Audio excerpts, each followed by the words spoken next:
और जब साल के एंडिंग में 2022 में ही साल के एंडिंग में मुझे मेरे बच्चे की प्रॉब्लम पता चली कि वो जन्म से बोल नहीं सकता था। उसकी जो जीभ है वो जबड़े में नीचे सटा हुआ था। तो हम जो एनेस्थीसिया देंगे वो ज़्यादा हैवी होता है, तो बच्चे को देना वो सेफ़ नहीं होता। और अगर हम आपकी राय पे अगर हम करते हैं ऑपरेशन तो बच्चा कोमा में जा सकता है। कई कई जगह पर 1 लाख तो कई जगह 4 लाख 5 लाख ऐसे ही बोल रहे थे ऑपरेट करने का, तो मेरे पास उतने नहीं थे तो मैं सरकारी में ही गई। परमेश्वर का धन्यवाद, सबको जय मसीह की, मेरी आत्मिक माँ को भी जय मसीह, आत्मिक कलेशिया को भी जय मसीह की। मेरा नाम प्रिया मौर्य है और मैं गुजरात सूरत से आई हूँ और आज मैं अपने जीवन की बहुत बड़ी टेस्टिमनी आप सबके बीच में शेयर करने जा रही हूँ। मेरी गवाही ये है कि मेरी 2019 में मैरिज हुई और तब मैं प्रभु को नहीं जानती थी। मैंने 2022 में प्रभु को जाना, प्रभु का सुसमाचार मुझ तक पहुंचा और उस समय मुझे बिल्कुल भी पता नहीं था कि मेरा बच्चा बोल नहीं सकता है। मैं एक विश्वास में तो थी पर मुझे मेरे ही बच्चे की प्रॉब्लम मुझे नहीं पता थी। और जब साल के एंडिंग में 2022 में ही साल के एंडिंग में मुझे मेरे बच्चे की प्रॉब्लम पता चली कि वो जन्म से बोल नहीं सकता था। उसकी जो जीभ है वो जबड़े में नीचे सटा हुआ था और मैंने उसके लिए बहुत जगहों पर दिखाया। जब मुझे इन चीज़ों का पता चला तो मैं प्राइवेट सरकारी हर हॉस्पिटल में मैंने डॉक्टरों से जा कर के उनसे बात की, उनकी राय ली। तो उस टाइम पे ये काफ़ी छोटा था, 1 ही साल का हुआ था, तो इसलिए डॉक्टर बोले कि अभी इसका कोई भी इलाज नहीं है और ये थोड़ा बड़ा हो जाएगा तो हम ऑपरेशन ज़रूर करेंगे उसको अलग करने के लिए, और बाकी अभी का हम कुछ नहीं कह सकते हैं। तो मुझे बहुत ज़्यादा टेंशन था कि बच्चा अभी तो मेरे साथ है लेकिन कल को थोड़ा जानकार होगा तो उसकी चीज़ें को कौन समझेगा, कौन उसकी ज़रूरत को जानेगा, मैं कब तक उसके साथ रहूँगी, बहुत सारी चीज़ें मेरे मन में थी। डॉक्टर से जब मैंने मिली मैं तो उन दिनों में वो बोले कि बच्चा काफ़ी छोटा है, अगर आप ऐसा अभी करवाते हो तो हम जो एनेस्थीसिया देंगे वो ज़्यादा हैवी होता है, तो बच्चे को देना वो सेफ़ नहीं होता। और अगर हम आपकी राय पे अगर हम करते हैं ऑपरेशन तो बच्चा कोमा में जा सकता है। उसे होश आएगा भी कि नहीं आएगा उसका रिस्क हम नहीं लेंगे। अगर आप अपने रिस्क पे ऑपरेशन करवाना चाहते हो तो हम कर देंगे। तो उन चीज़ों से मैं काफ़ी डर गई थी कि रहने दीजिए, मैं नहीं अभी करवाऊँगी, मैं पहले प्रार्थना कराऊँगी उसके बाद मैं करवाऊँगी। तो मेरी कलीसिया में एक भाई हैं, उन्होंने ही मुझे केएमएम चर्च का ये नंबर दिया, उन्होंने मुझे यहाँ से जोड़ा, मेरी मदद की। और जब मैंने मम्मा को जाना, उनके वचनों को सुना, रिसीव किया तो मैं जूम मीटिंग पे भी जुड़ने लगी। जब जूम मीटिंग पे जुड़ी तो काफ़ी दिनों के बाद मेरी बात मम्मा से हुई जूम मीटिंग पे। तो मैं मम्मा से इसकी सारी प्रॉब्लम को मैंने बताया तो मम्मा ने कहा कि आप बिल्कुल भी फिक्र ना करें और इस चीज़ के लिए कोई जल्दबाजी भी ना करें, प्रभु अपने नियत समय पर काम करेंगे। तो मैं 6-7 महीने तक मैं वेट की, इसका खून भी कम था, एनीमिया था इसको, उसके लिए भी मम्मा ने प्रेयर किया। और क्या कहते हैं कि अगस्त में इसका ऑपरेशन होना था और ये जून या जुलाई में ही ऐसा करके मैंने इसका रिपोर्ट कराया था। तो बिल्कुल भी कम इसका ब्लड था जो है 8 पॉइंट से भी कम था। तो डॉक्टर बोले कि ऐसे में हम इसका ऑपरेशन नहीं कर सकते। उस टाइम पे ये 1.5 साल का हो चुका था जब मम्मा से मैंने इस सारी प्रॉब्लम को बताया था। तो डॉक्टर बोले कि इसको ब्लड कम है तो अभी क्या कहते हैं कि इसका ऑपरेशन नहीं हो पाएगा। और फिर उन्होंने 15 अगस्त को हॉस्पिटल में छुट्टी थी और 13 को मैं जा कर के वहाँ पर सैंपल दे कर के आई थी इसके ब्लड के लिए। और उस टाइम पे भी मैं यही प्रार्थना कर रही थी कि प्रभु रिपोर्ट जब आए तो इसका जो ब्लड ये कम है वो पूरी से रिपोर्ट नॉर्मल हो ताकि इसका ऑपरेशन हो जाए, क्योंकि डॉक्टर बोल रहे थे कि 9 पॉइंट से ऊपर रहेगा तो ही इसका ऑपरेशन होगा। तो 16 तारीख को ही डॉक्टर ने ऑपरेशन के लिए एडमिट करने के लिए बोला था कि आप यहाँ पर आकर एडमिट हो सकते हैं बच्चे को लेकर, बट मैं 16 तारीख को नहीं गई और 17 तारीख को मैं वहाँ पर गई। तो वहाँ पर 17 तारीख को जब गई तो सारा कुछ वहाँ पर डॉक्टर ने चेकअप कर करके इसको एडमिट कर लिया और बोले कि 18 तारीख को हम इसका ऑपरेशन करेंगे। और 18 तारीख को फ्राइडे था तो मैं वहाँ पर ही हॉस्पिटल के अंदर ही मैंने ठाना था कि ऑपरेशन थिएटर में जाने से पहले मैं अपने बच्चे के लिए प्रेयर कराऊंगी, मम्मा से ज़रूर मेरा नंबर आएगा।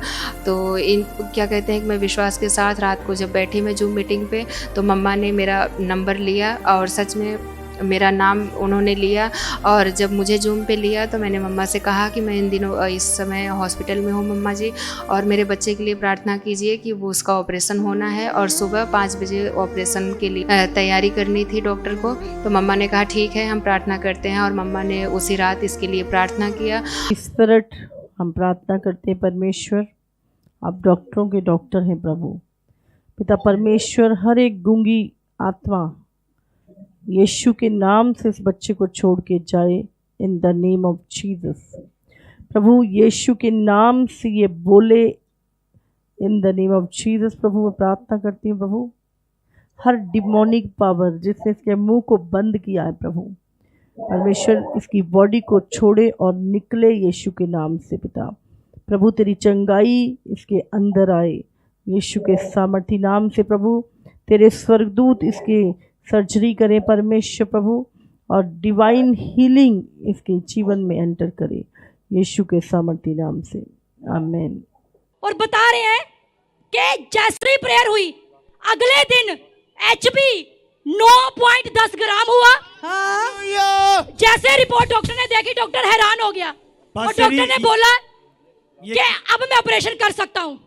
इमीडिएटली उन्होंने ऑपरेशन किया। 1 लाख की जगह सिर्फ 1500 रुपए का खर्चा लगा। ये बोल रहा है, ये बोल रहा है, हाँ, काका चाचा नाना पापा सब बोल रहे हैं। यस बोलता है। Thank you Jesus. बोलो काका चाचा पापा पापा, हाँ, मामा मामा नाना दीदी। वहाँ जिस दौरान इसका ऑपरेशन हुआ था तो वहाँ पर प्राइवेट का खर्चा जैसे कि बहुत ज़्यादा था। वहाँ पर कई जगह पर 1 लाख तो कई जगह 4 लाख 5 लाख ऐसे ही बोल रहे थे ऑपरेट करने का। तो मेरे पास उतने नहीं थे तो मैं सरकारी में ही गई और मैंने वहाँ पर भी पूछा तो वो बोले कि आधा खर्च तो आपको देना ही पड़ेगा, आधा माफ़ हो जाएगा पर आधा देना पड़ेगा। और उस टाइम पर भी मेरे पास पैसे नहीं थे, लेकिन ऑपरेशन हुआ प्रभु की दया से। और जो दवाइयाँ डॉक्टर ने लिखी ऑपरेशन के बाद तो वो करीब 2-2.5 हज़ार की दवाइयाँ थी और उन्होंने कहा कि ये आपको प्राइवेट से ही लेनी पड़ेंगी बच्ची को देने के लिए। और उन दिनों में मेरे पास मात्र 1500 रुपये थे। बहुत ज़्यादा दिक्कत प्रॉब्लम थी पैसे की।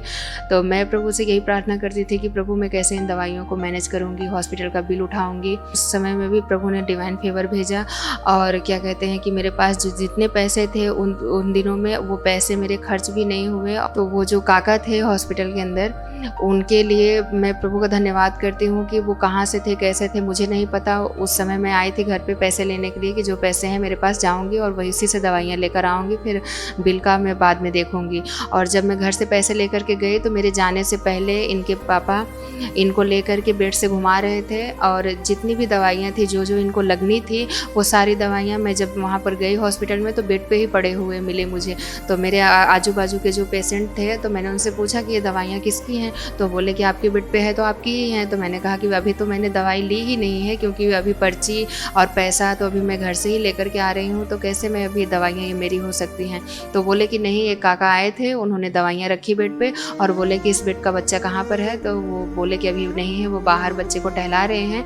तो वो बोले कि जब वो आएंगे तो इनको बोलना कि यही दवाइयाँ बच्चे को पिलाएं, ये अच्छा हो जाएगा। तो मैंने कहा कि वो काका को आप लोगों ने देखा यहीं पर रहते हैं कि कोई काम करते हैं, तो आप मुझे मिलवाना, जो होगा बिल मैं उनको पे कर दूँगी। तो वो बोले कि अभी तो मैं नहीं जानती कि वो क्या है कैसे हैं, अगर होंगे तो वो ज़रूर आपको दोबारा मिलेंगे, अभी तो आप रहोगे यहाँ पर। तो मैंने कहा हाँ ठीक है। मैं वहाँ पर हॉस्पिटल में करीब 5-6 दिन तक रही। ऑपरेशन के बाद 5-6 दिन तक रही। मेरे आजू बाजू के भी पेशेंट डिस्चार्ज हो गए। मैं हर दिन उनसे पूछती थी कि वो काका अब तक आए नहीं, अब तक दिखे नहीं। जो दवाइयाँ काका के द्वारा मुझे मिली थी, आजू बाजू के जो मेरे पेशेंट थे वो उन्होंने भी काका को उन दिनों में नहीं देखा और ना ही वो मुझे बता पाए, ना ही मैं उनको देख पाई। बस इतना पता चला कि वो एक काका थे, आए, दवाइयाँ रखी उन्होंने और बताया कि ये दवाइयाँ आप देना। और जो मैं दवाई मेडिकल पे लेकर के गई, सेम पर्ची से मिलवाई। मैंने कहा कि ये दवाइयाँ क्या वही हैं जो आपने मुझे दिया था लेने के लिए? तो बोले कि हाँ यही दवाइयाँ हमने आपको दी थी, आप यही बच्चों को पिलाइए, बच्चा अच्छा हो जाएगा आपका। और मुझे उस दवाई का 1 भी रुपया बिल पे नहीं करना पड़ा। वो दवाइयाँ मुझे मुफ्त में ही उस काका के द्वारा मुझे मिली। मैं इस अद्भुत गवाही के लिए परमेश्वर का धन्यवाद करती हूँ जो मेरे बेटे को बोलने के लिए मदद और सहायता की। जो 2 साल से मेरा बच्चा बोल नहीं सकता था, परमेश्वर ने उससे बोलने की सामर्थ्य दी। मैं परमेश्वर की दासी का भी धन्यवाद करती हूँ। इनकी प्रार्थनाओं के द्वारा नामुमकिन काम मुमकिन हुआ। सबको जय मसीह की।